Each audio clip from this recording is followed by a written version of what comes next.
Hey guys, what's up and welcome back to the channel. And yes, it is true, the FOCH 155 was sold on the black market today at 11 o'clock for 20 million credits a pop. And with all the, I believe it was 444,960 they sold it on all the servers combined. That is a total of 900 billion, 200 million credits down the drain of sending them back to wargaming. And yeah, I'm gonna be telling you guys if this 900 billion dollar tank that everybody spent their money on, and that 900 billion credits went down the drain buying this tank. I'm gonna tell you if it's worth it and how you should be playing it and stuff like that.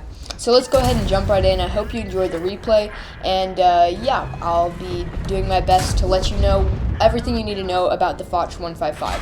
So I'm going to be using the World of Tanks GG app. It's called tanks.gg. I will have it in the description below to these links so that you can come and check out the FOCH's 155's stats all for yourself.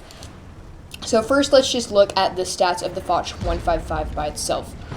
So 2,300 DPM is actually really nice for an autoloader, and this will definitely allow you not to have to just be playing super cautiously because you have awful DPM and you just need to really get those shells off when you can.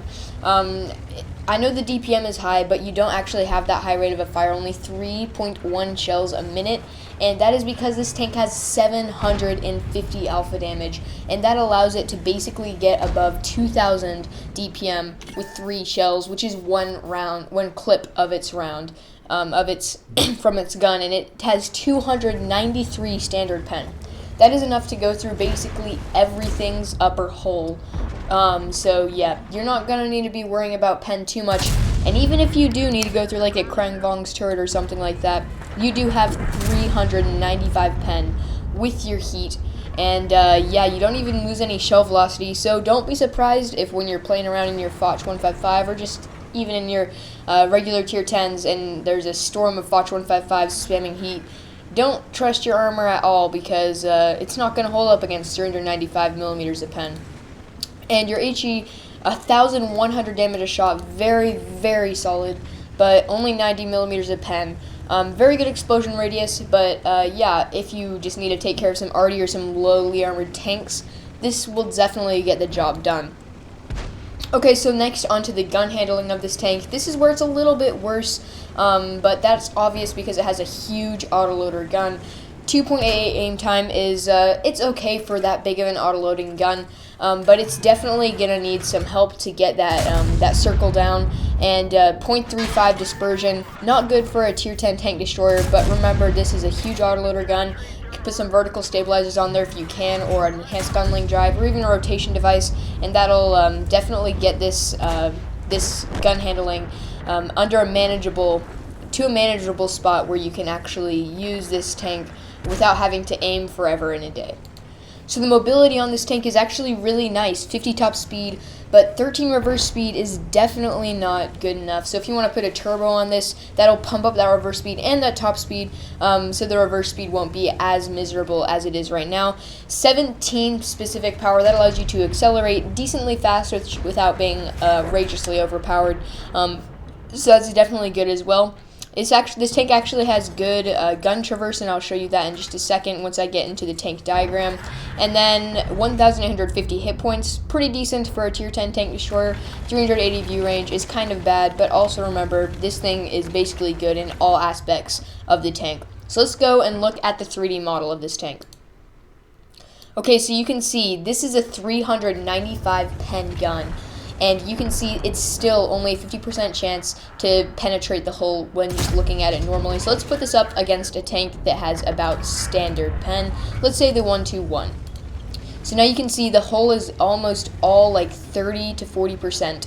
And then if you use your gun depression, yeah, it gets all red and you are not going to really have a chance of penning.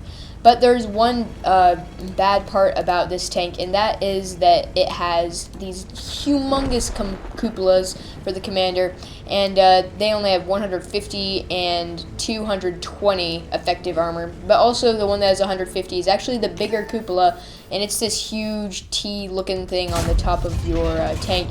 So you definitely need to make sure that you're hiding that. This thing's lower glasses plate isn't all that great if you're just firing at somebody normally.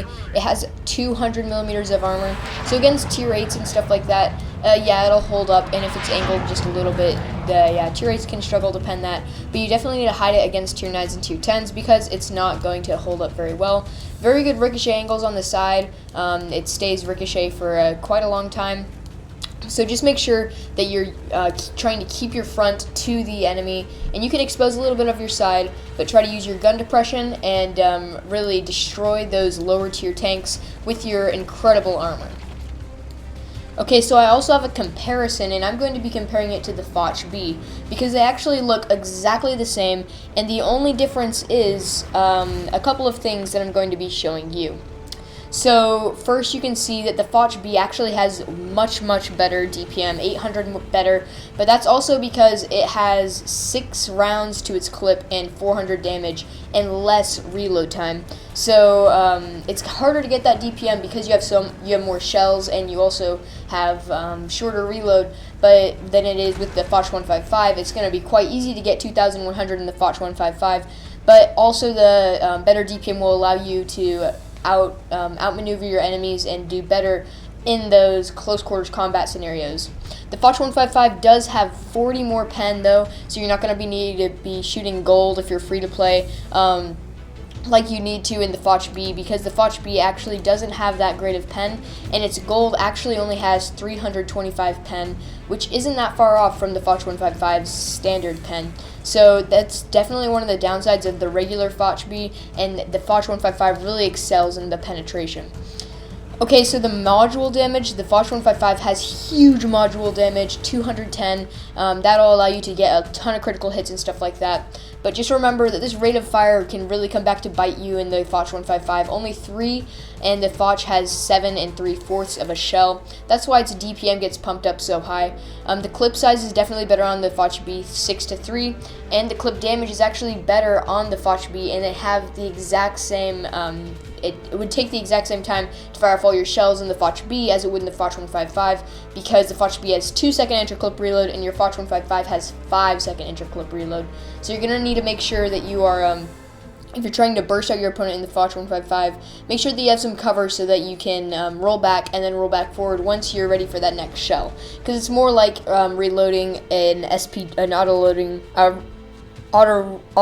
SPG than a regular auto-loading tank. And the shell velocity is actually quite poor on the FOCH 155 compared to the FOCH B, but you don't actually lose any when you load your heat rounds. So the accuracy on the FOCH B is actually much better than the FOCH 155.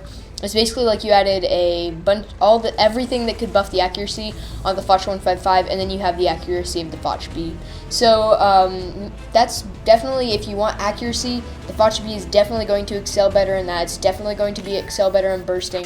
The FOCH 155 is a very special tank for its gun, and it's very special. If you come around a corner, you can't just burst out your opponents. You can only do 750 damage, and then you have to wait for 5 seconds, and they can outmaneuver you usually in that situation.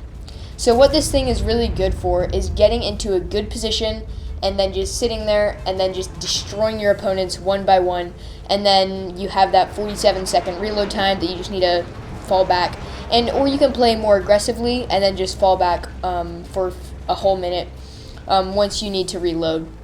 So all the other characteristics of the tanks are very similar. Basically, the gun is the only difference. And yeah, that's about it. If you guys enjoyed this video, tell me in the comments below, or also tell me by liking this video. Thank you so much for watching. I hope you learned a little bit about the FOCH 155. And make sure that you stay tuned to the black market, because it's about to end. Make sure that if you want to pick up one more little tank for your garage, that you can pick that up by staying tuned to the black market. And we'll see you next time.